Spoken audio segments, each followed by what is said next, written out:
Welcome to Building the Future. I'm your host, Kevin Horick. The radio and TV version of the show air in over 12 states. This includes both coasts and Silicon Valley. The show also airs in the UK, Caribbean, and Australia. For full show times, plus past episodes of the TV and radio show, please visit buildingthefutureshow.com. We just launched a free online community to connect past guests, listeners, and others. This community will allow you to network, chat on Slack, or get help with anything else, and a lot more. If you're interested in joining the community, buying some merch, sponsoring the show, or signing up for the newsletter, please go to buildingthefutureshow.com. The show is a proud media partner for the 11th Annual Media Excellence Awards, which are produced by Access Entertainment in Los Angeles, California. The Media Excellence Awards are recognized as the most influential awards show honoring innovation and leadership in all things mobile entertainment, lifestyle, and technology. For more information on how to submit to these awards, please visit mediaxawards.com. Welcome back to the show. Today we have Amy Nelson. She's the CEO at Venture for America. Amy, welcome to the show. Hi, thanks for having me. Yeah, I'm excited to have you on the show. I think what you guys are doing is actually really innovative and super important. But maybe before we kind of get into all that fun stuff, let's get to know you a little bit better and start off with where you grew up. So I grew up mostly in a small town called Troy, Illinois, which is just outside of St. Louis, Missouri. Okay, very cool. So you went to kind of university. What did you take there and why? So I actually was the first person in my family to go to college. Oh, wow. And I decided that I wanted to move to California. Okay. I really liked No Doubt and Sublime and all of those. Sure. I grew up listening to them as well. Punk-ish, bands.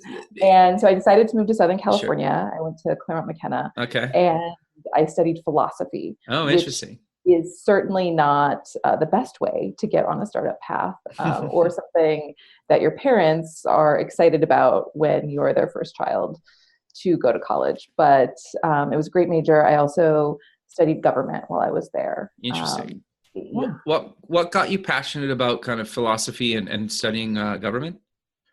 So I thought I wanted to be a lawyer. Okay. At the time. I was on the debate team and I spent all of my weekends, preparing for different debate competitions. And philosophy was really a discipline that taught you how to think, how to structure an argument, Sure. how to sort of take apart a case and build something up and create logical structures.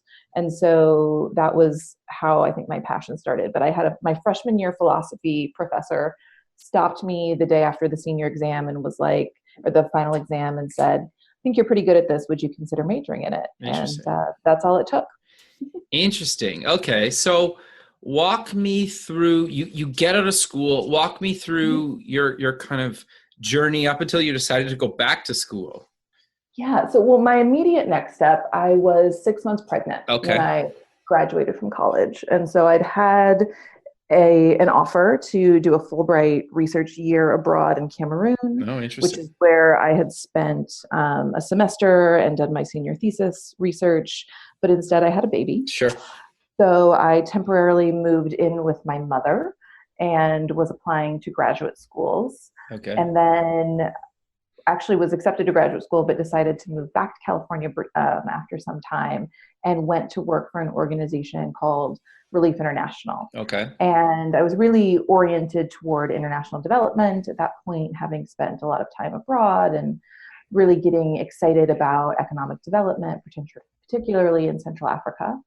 So I went to work for Relief International, and then I ended up spending 6 years altogether in the international development space. Okay. And I was, in the end, I was running the U.S. office of an organization called Cambodian Children's Fund. Oh, very cool. And we ran educational centers for children who'd been garbage pickers at the Stung Min Che garbage dump. So it was obviously really compelling work, really heavy.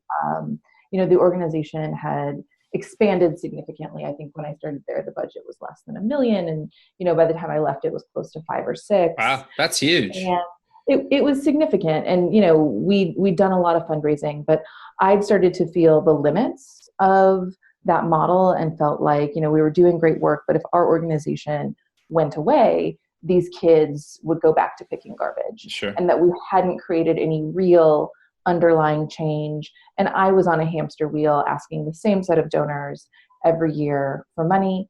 And I sort of was reading a lot about the impact investing space and seeing the emergence of a middle class in China, and really thinking that capitalism was the best way to create change in society. Interesting. So because I'd majored in philosophy, I didn't know anything about capitalism or about business. And I decided to go to business school. So I packed up my then 2 kids and moved from Los Angeles to New York, to Brooklyn, and started at New York University, NYU's Stern School of Business, and spent 2 years getting an MBA. So did you do that full time? I was full-time, yeah. Okay.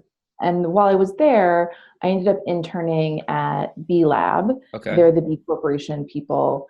And I helped them create and launch a platform for investors to understand the social and environmental return of their portfolio. Interesting. So I spent that the summer, and then my second year I was there, 15 to 20 hours a week. So kept up that relationship, really enjoyed that work. And then needed to get a big girl job after graduating. Okay. So you graduate. Walk me through your journey, through Venture for America, because you didn't start out as CEO, correct?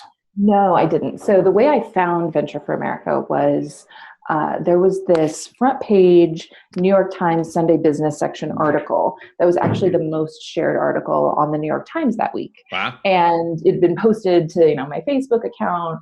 And I'd actually at first said I didn't want to read another millennial trend piece, so I'd avoided reading it. And then someone from my undergrad posted it because there was a student from Claremont McKenna who had been in the first year program. And so I read the article. And I was like, oh my God, I get it. Like, I'm from St. Louis. I'm the poster child for brain drain. When I was growing up, there weren't the opportunities that I would have wanted. I mean, again, I was pregnant coming out of college. If I'd been able to find the opportunity that was appropriate for me, being close to home actually would have been great. Sure. But that didn't really exist. And so how did you incentivize highly motivated people to move to these cities and build something great? Sure. So I got it. I was motivated. I reached out cold on the internet to the founder, Andrew Yang. And at that point, I think there were 8 or 9 people in the organization. They needed someone to do fundraising. They'd never had a professional fundraising person before. So I came on. It was September of 2013. Okay. And our budget was about 1.8 million that year. Our budget's closer to 7 million this year. So we've definitely grown. That's huge. Yeah, it's significant. So I came on as the VP of External Relations doing fundraising. And then 2 years into that role, I was moved into the managing director role, which was really the number 2, and took on a significant piece of the internal operations. At that point, all the teams were reporting into me, and then I reported into the founder, who was spending a lot of time doing sort of the externally facing work.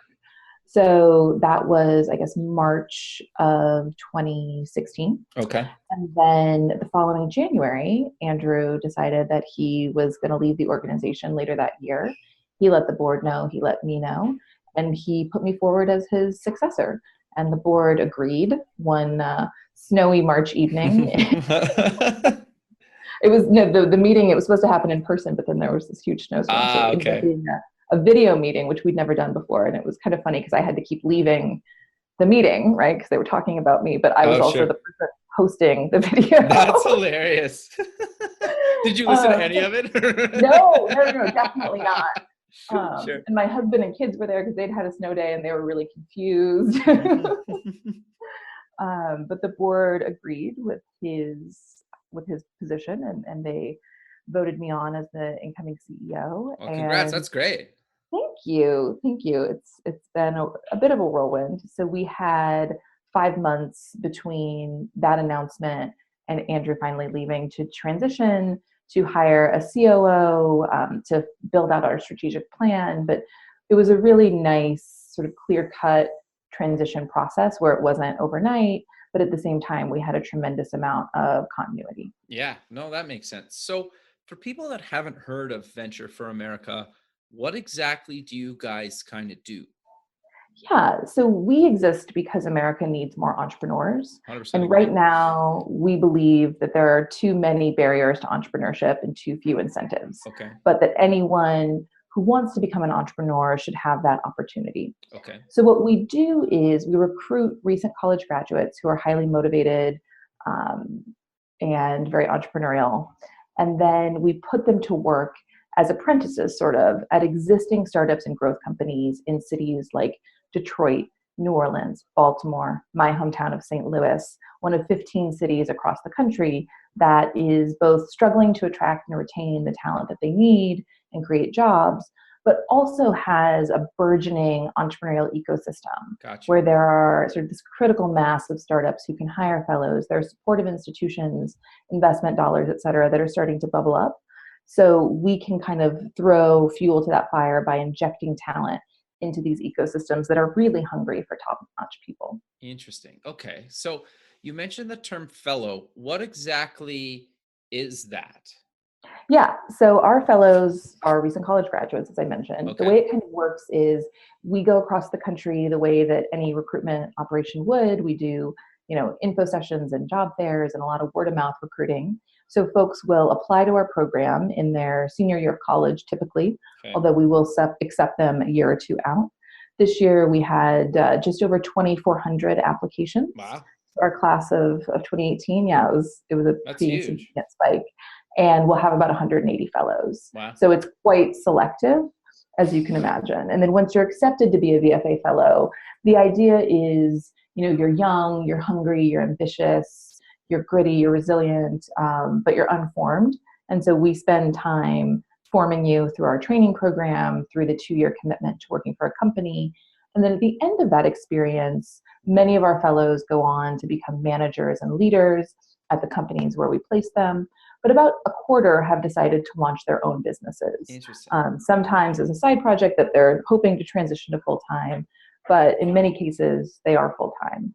And so then we have a suite of resources like a pre-accelerator program and a seed fund to help them get on their way to building a business. Interesting. Okay, so I want to cover that side in a second, but you mentioned you get them to work at a company and then for 2 years, but Yes. what types of support do you provide them during that 2 years?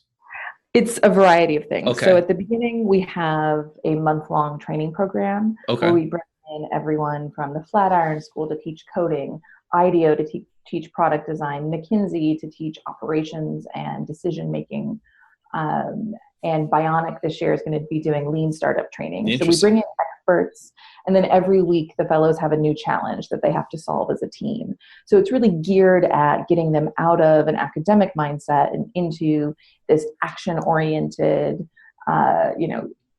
high-pace or fast-paced workplace type problem-solving environment. And so that's the training program, and then they go off and work. And then while they're in their cities, we have local community directors in most of our markets who help create events for them. So once a month, we'll do sort of a chat with an entrepreneur or a training on, how to incorporate your business, whatever, depends on the city and the week, the month, what we're doing. But there's ongoing programming. We also help connect them to mentors. Then we get them all back together 1 year in. They go back to training camp for a couple of days and do some follow-on training. But it's a really close relationship that we have with our community, because what we're really trying to do is to build almost like the Navy SEALs of entrepreneurship, right? And so they're really connected to one another. They live together. They're roommates. They date each other. They found businesses together. And the VFA identity becomes really core to who they are, because they're in this sort of crucible together of that period after college where, you've been following a syllabus your entire life so far, and for the first time, there isn't one. And as a result, they get really, really close to one another because they have to deal with some big existential questions about who they are and what they want to be. And so creating that community and really instilling a sense of ownership and belonging is critical to who we are. No, interesting. That's really cool. So once they're done the 2 years, they can obviously keep working that company, and probably some of them do. But how much involvement do they have with you guys? Is it just kind of on the event side? They're still part of the community, or how does that kind of work? Yeah, we sort of say, VFA for life. Okay. And so you're still getting all the emails, you're still getting invited to all the events. We do a big alumni reunion every summer, which is fun. Last year, fully 50% of our alumni came out to Iroquois Springs Wow. in, rural New York to a camp, and it was a blast. And I think it'll be just as many this coming summer. And then we have an alumni board that's competitive. And they help advise us on running our programs. When we put together our strategic plan, more than 2/3 of our alumni participated in, some of the surveys that we did. So it's really quite a well-connected and committed network. Sure. And that's critical to our success. And then if you're starting a business, we will continue to support you. So for example, every year we do a crowdfunding campaign where we put all of our fellows' projects into one sort of umbrella, and we do promotion, they do promotion. It's competitive. So if you're in the top, 2 or 3 spots, we give you extra money. And, one of the teams, there were 2 teams that tied this year. One of them was a fellow from our very first class in 2012. And the other one were a group of fellows from a more recent class of 2015. So we don't really differentiate fully between fellows and alums, but there are certain benefits that are only part of the current fellowship. No, I think that's great. I love kind of what you guys are doing in this space. I think obviously you guys supporting people that go off and start their own business is super important. But what I think makes you guys really, really unique is the fact that you guys help people kind of that actually go work for companies, right? Because I think the 2 things that are interesting to me about that anyway is there's a lot more companies that want that more kind of like startup feel, maybe not for the entire company, but for maybe certain departments, or maybe they want to maybe eventually move it to their whole company. But large organizations just can't say, we're going to roll out this whole thing to everybody that's been here for decades, right? Or where if you kind of incubate these ideas in kind of their department, is actually really quite fascinating for me. And I don't know of another organization kind of globally that's even doing what you guys are doing in just on that side of the thing. Well, thank you. So most of the companies that we work with are startups themselves. Sure.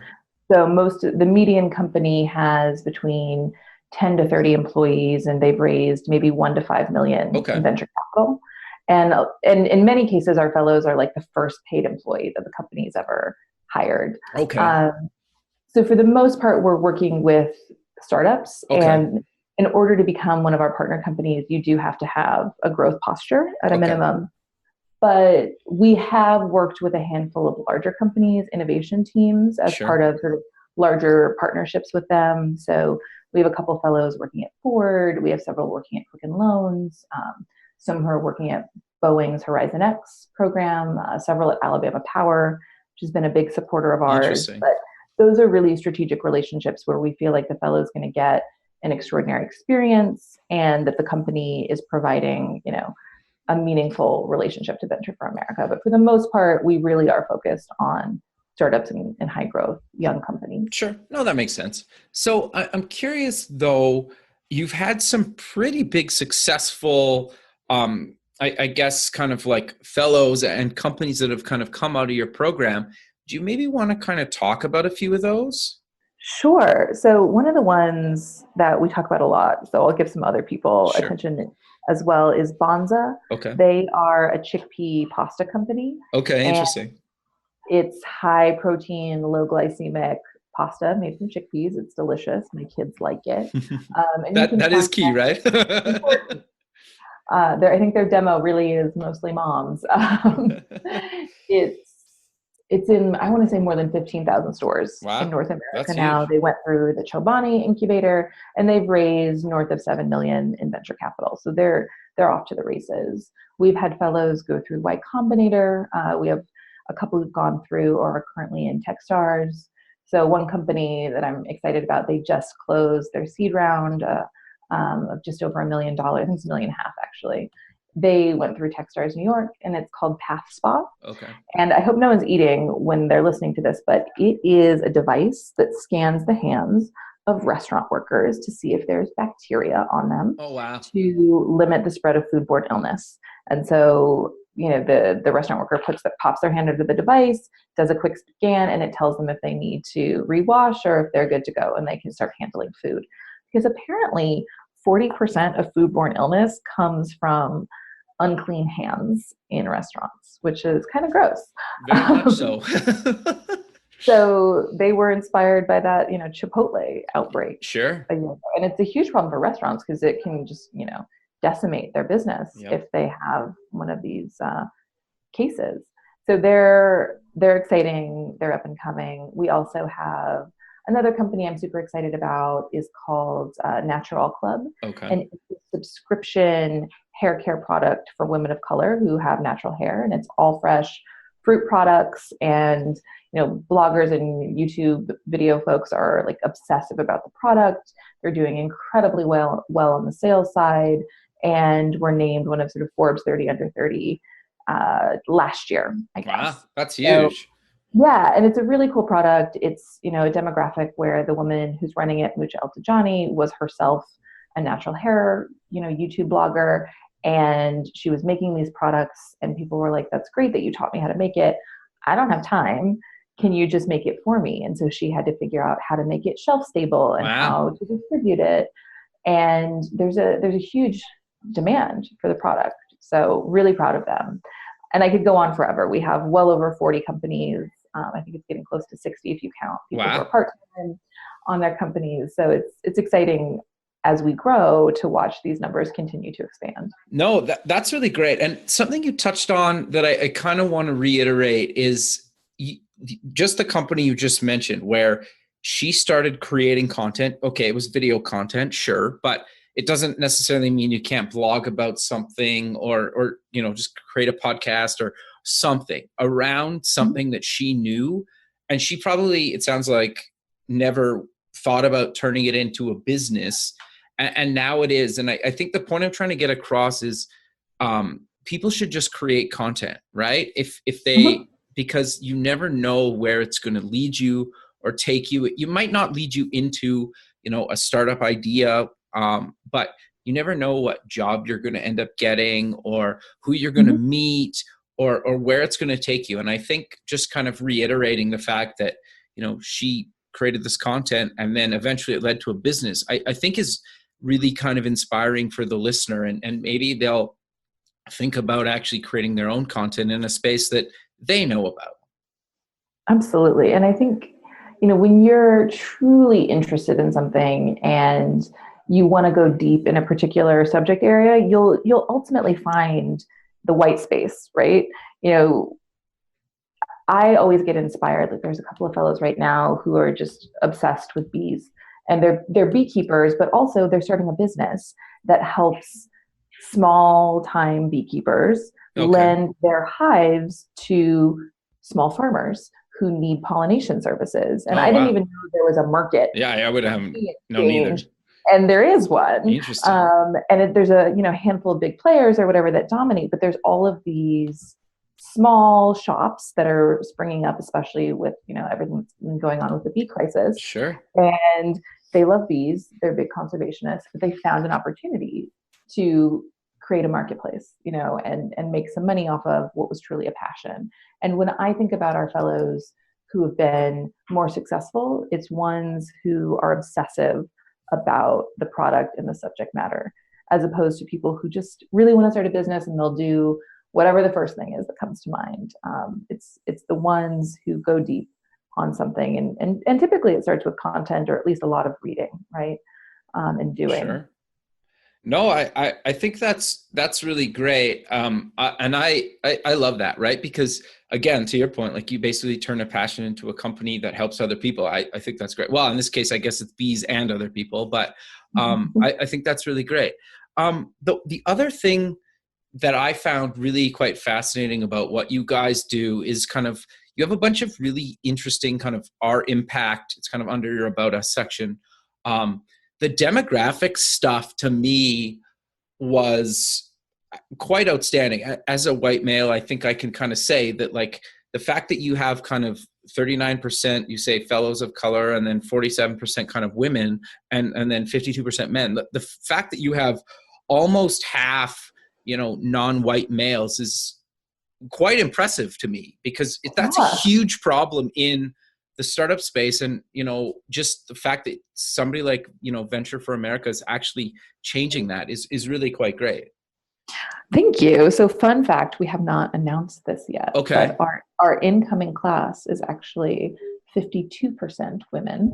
So wow, that's really great. Time in our history that we will be majority women, which wow. I'm personally pretty excited about. Sure. I totally agree. And I think that Venture for America is perhaps uniquely situated Okay. to change the face of entrepreneurship in the future. So there's been a lot of research done about, the leaky pipeline and why women and people of color aren't advancing in technology and entrepreneurship. And, there are many, many places. There's a great report by the K4 Center for Social Impact on why this happens. But you have these different sort of periods in one's life where they fall out of the pipeline. So between college and starting in a job is one of the first places where people who are prepared for those jobs don't get them. They fall out of the pipeline.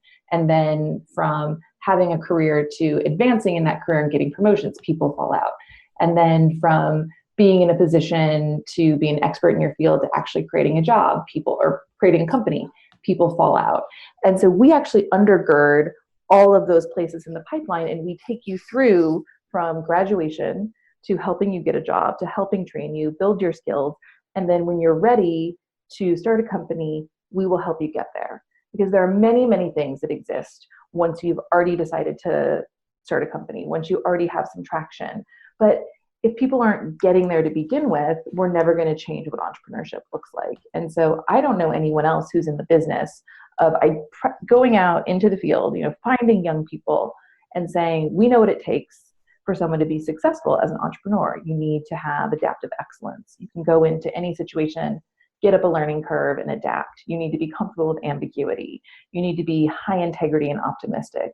You need to be gritty and resilient. You need these qualities. You need self-awareness, which is something that young people typically don't succeed at. Sure. But we know that those are the attributes, and those things have nothing to do with where you went to school, what your parents did, or where you come from.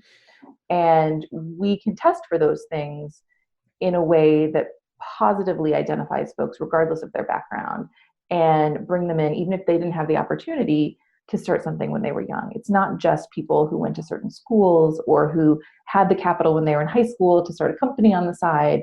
It's really about those dispositional qualities and then putting people in a position to build those skills over time and to get exposure to strong leadership. And that's important for us when we're finding our partners. So for me, it's a matter of, one, social justice, because we're in a position to do something really meaningful for our society, and we should do it because we have the credibility and the experience that other organizations might not have, or they just don't exist.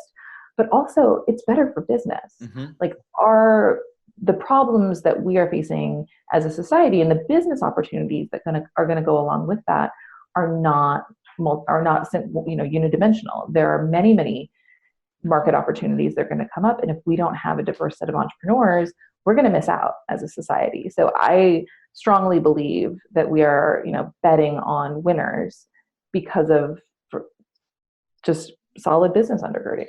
No, I 100% agree. And I think that interesting that's always been kind of fascinating to me is when you limit kind of certain, either by gender or race or part of the world, it just seems like absurd to me that we've kind of done that as a society, right? And kind of shut people out, when with the internet, at least nowadays, it almost levels the playing field. I get that still some people have more an advantage of others just based on a handful of things. We don't need to talk about that. But I think the fact that, like, there's companies like what you guys are doing and others that are allowing people and teaching people that, to your point, like, it doesn't really matter if your parents were wealthy or poor or anywhere in between, right? That yes, it might be harder for you if you don't come from maybe money or something, but there's a lot of resources that are free or cheap or inexpensive, or maybe you can afford to pay for some of them, but you can do it, right? And I think that's what I really love about what you guys are kind of doing. Thank you. Well, and I think the role models and the network is really, really critical. Sure. And those are things that we're able to provide. Well, and you're able to provide those in kind of cities where they're not necessarily known to be like huge startup hubs. Like obviously Silicon Valley, everybody thinks they need to be in the Valley. You really don't need to be in the Valley. In some cases, I think it's actually more of a hindrance to be in the Valley, or one of the big other kind of startup hubs across the state sometimes, right? Not all the time, but I think just kind of setting that straight, I think will at least gets people thinking about it, right? Absolutely. And I think that, depending on what industry you're in, there are really strong arguments to be somewhere else. So regardless of what industry you're in, paying rent in Silicon Valley is not awesome. Sure. For anyone. For anyone. And certainly there's great talent out there, and I would never want to undermine that. But there's a point at which it becomes sort of capital inefficient to start a company in Silicon Valley. But if you are in cybersecurity, there's awesome things going on in Baltimore. If you are in mobility, Detroit is a great place to be. If you're in ed tech, New Orleans makes a ton of sense. Sure. If you're in healthcare, like Cleveland or even Birmingham, Alabama have amazing hubs going on there based on their historical strengths, right? Sure. And I know people who are in insurance tech, like who are in Columbus, Ohio. That makes a ton of sense. FinTech in Charlotte, North Carolina. Like, where are these industries strong? It just makes sense. CPG coming out of Cincinnati, definitely happening. So we think that there are better and worse companies to create in certain parts of the country, right? But that there's opportunity, there's everywhere, and we need to make opportunity more ubiquitous. No, I 100% agree with you. I wanted to kind of get you talking about that because I think it's super important, right? Like a lot of people, myself included, until I really started doing the show, like I've been in tech over 20 years, just so you have some context.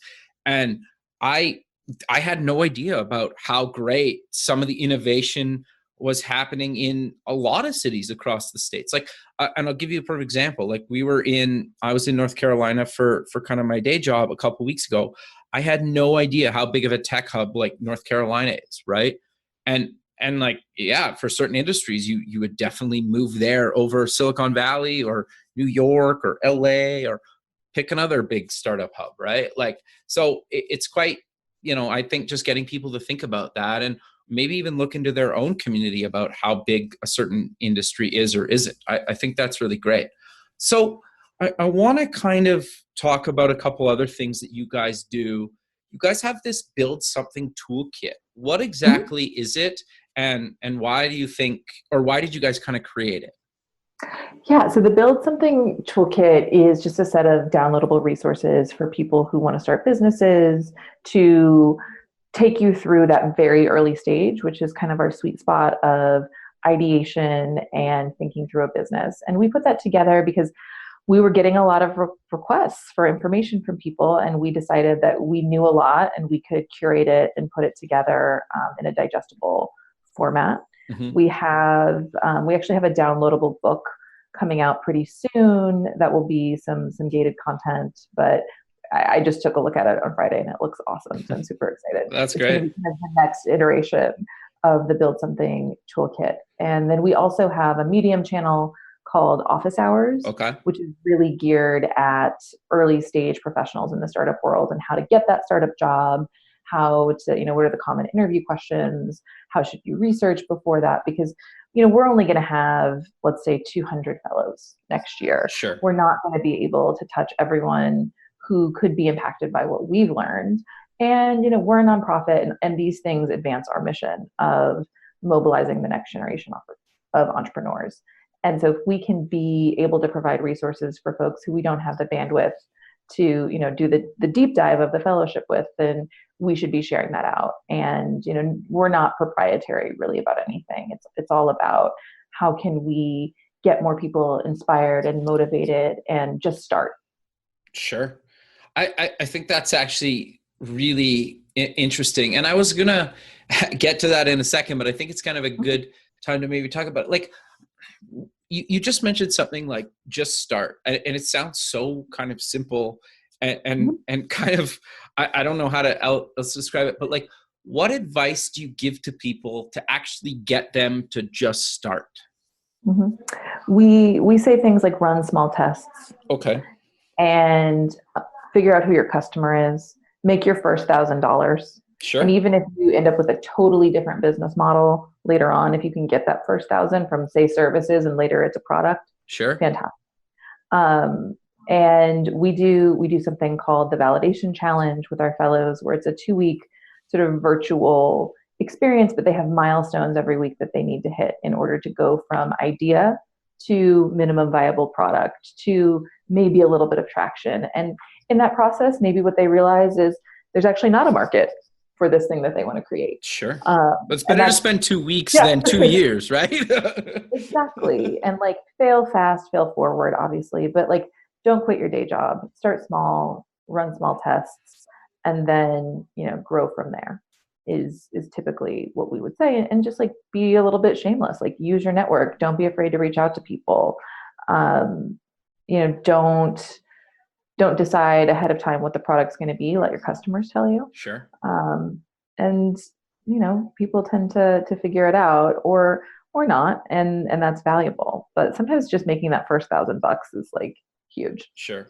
Well, I think the other thing too that people don't realize, that I've kind of experienced, and I would think you would agree, and you can tell me if you don't or not, but I think the big thing about, if you get something that's maybe not even a product yet, and you're working towards making your first $1,000, and then you turn it into a product, and you've had, maybe a handful of people contribute to that $1,000 or more, and you end up building a product, and they become your first kind of customers, and they're giving you constant feedback, and you're iterating.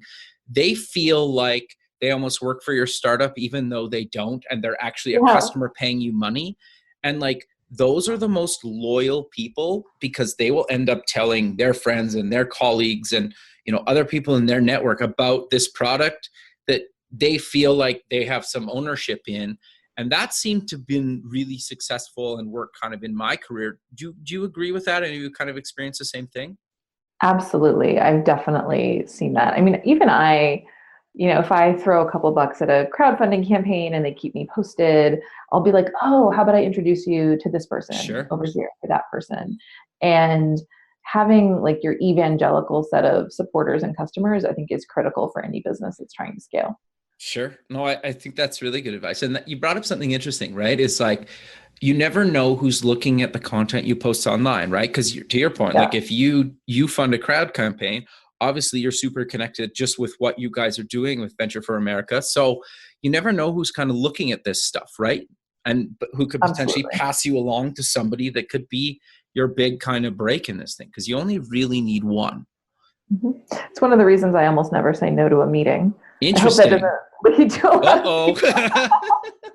or pass it off to someone. But I find my mom taught me this actually at an early age. She was a nurse. Okay. But she even found this in her own career, is that you just never know when someone's going to come back into your life. And one of our core values is that we try to leave everyone who touches our organization better off than when they first found us, even if it's someone that we're rejecting for a job. And that's hard to do, right? But give people a growth experience, make people glad that they interacted with your organization. Because I can't tell you how many times someone who we've rejected for a job or for the fellowship has worked for an organization that we partner with. And you have to be friendly to that person, and they have to feel like, I wasn't a fit for you, but I still really support what you're doing. And that's been a huge learning for me, is just keeping those relationships and making people feel good, even if it takes more time, more personalization. There's really no substitute for that. No, that's actually really good advice. I think the other thing that's really interesting now about kind of what we're in is sometimes like not getting the job can be a big motivator to work on the skills or skill that was kind of lacking, why they didn't get it, right? And sometimes people just want to, like, not necessarily like prove you wrong, but just kind of basically prove that, look, I learned this, and then maybe you will hire them in the future. You never know, right? Yeah. We have this somewhat legendary story within the fellowship of someone who applied 3 times Wow. and is now a fellow. Interesting. And So never he give took up. he took the advice that we gave him and worked on the things, and he's outstanding. See, there you go. Perfect example, right? But I think people forget about that sometimes, right? Or like one of my best friends, like best man in my wedding kind of thing. He applied to be a firefighter 3 times, and it took him like he always failed on the like actual interview where they like it was just like a one-on-one talking interview, right? He did everything else fine, but like he just like wasn't really good at interview, right? But he made it through, kind of like took it 3 times, and you had to wait an entire year, right? So it's not always like you try once and you're successful, right? And I think that's really good kind of advice for people. Absolutely. So Absolutely. I'm curious about kind of, you mentioned you're a not-for-profit. How can people kind of get involved with you guys, whether they actually get into the program or not? Like how can they kind of be a part of the community? Yeah, there's a variety of ways. So one of the easiest ways is we're always recruiting mentors for the program, and so can just reach out on the website actually. There's a link for that, but we're actively recruiting new mentors who are people who have some experience, who want to pay it forward to the next generation, and that's a huge value add. If you are a startup and you're in one of our 15 cities and you think hiring a fellow would be for you, definitely reach out about that as well. All the cities are listed on our website, but we're always looking for the best companies in these cities. And not everyone's always heard of us, so that's a fantastic opportunity. Certainly, philanthropy is important. So if you happen to represent a large foundation who's investing in entrepreneurship, come find us. Sure. But if you're just someone who's a fan, we have a lot of events. We do our demo day in November. We have happy hours and other events in our city. So just reach out. We tend to be pretty accessible. Sure. So I know you kind of mentioned it, but I really want to kind of cover all the cities you're in, because you guys are in a ton of cities, and I think it makes a lot of sense. But you maybe kind of want to talk through some of the cities that you're in. Yeah. So I mean, we're in 15 cities. Okay. We are primarily in the Mid-Atlantic, the Midwest, and the South. We don't have much of a presence that far west, Rockies and beyond. We are in Texas. Okay. So some of our bigger cities, Baltimore is a bigger market for us, where we've been for a number of years. We've had about 100 fellows go through that program. Oh, wow. Yeah, it's significant. Detroit, we've had closer to 120. I think that's our biggest sort of total ecosystem. Philadelphia will get probably the most fellows this year, looking at maybe as many as 30, which would be a lot. But we're also in Miami, Florida, San Antonio, New Orleans, Birmingham, Kansas City, St. Louis, Cincinnati, Columbus, Cleveland, Pittsburgh, and Providence. I think I hit them all. Maybe Charlotte, North Carolina. Sure.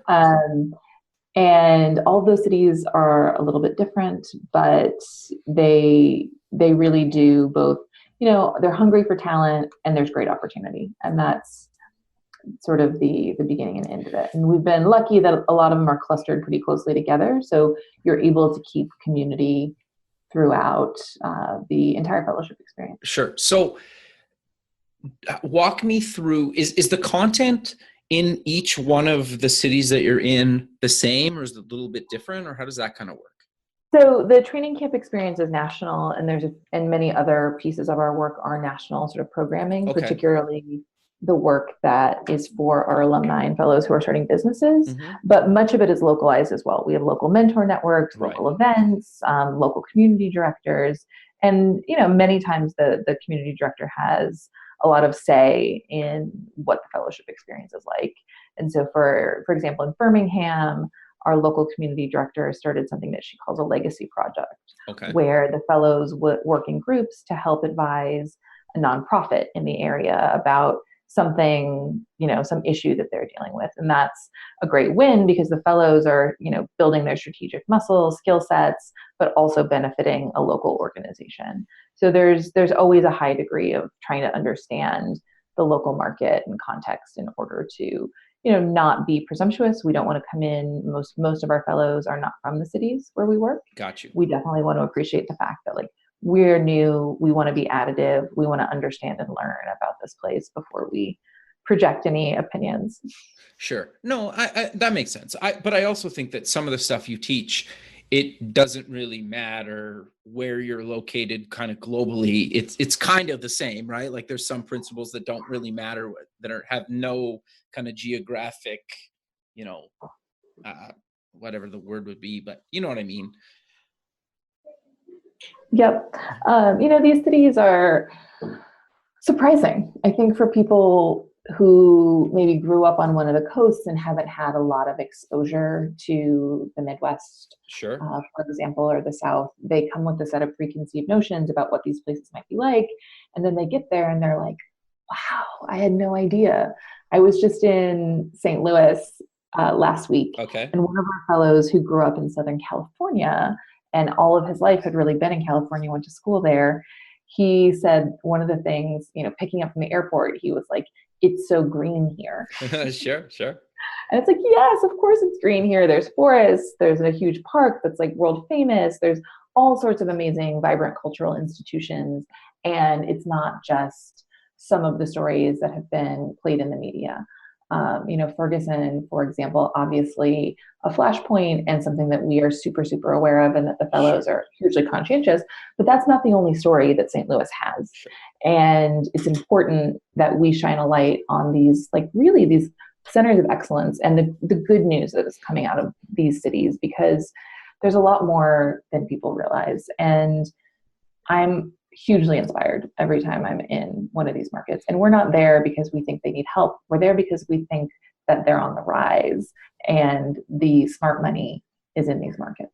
Sure. Well, and I also think too, it's some of these markets are a lot easier to break into because there's not a ton of competition, right? Like there might be, but if you're going to go try to build, I don't know, this is maybe a really bad example, but I think it gets the point across. Like if you're trying to build like a new social network in Silicon Valley, like good luck. Like you might be successful, but the chances of you making that happen are a lot lower than if you're like trying to solve, I don't know, like you mentioned something with like a power company. Like if you're trying to solve, or was it water? Sorry. Power, yeah. Okay, so I was right. Okay, but if you're trying to do something in the power space, I think you said Alabama, right? Was it Alabama? Yep. Yeah. So, like if you're trying to solve a problem with power in Alabama, and you can get the power company on board to try out your product, you could probably leverage that to move into other states. Then instead of trying to start the same thing in California where nobody, right? Like exactly.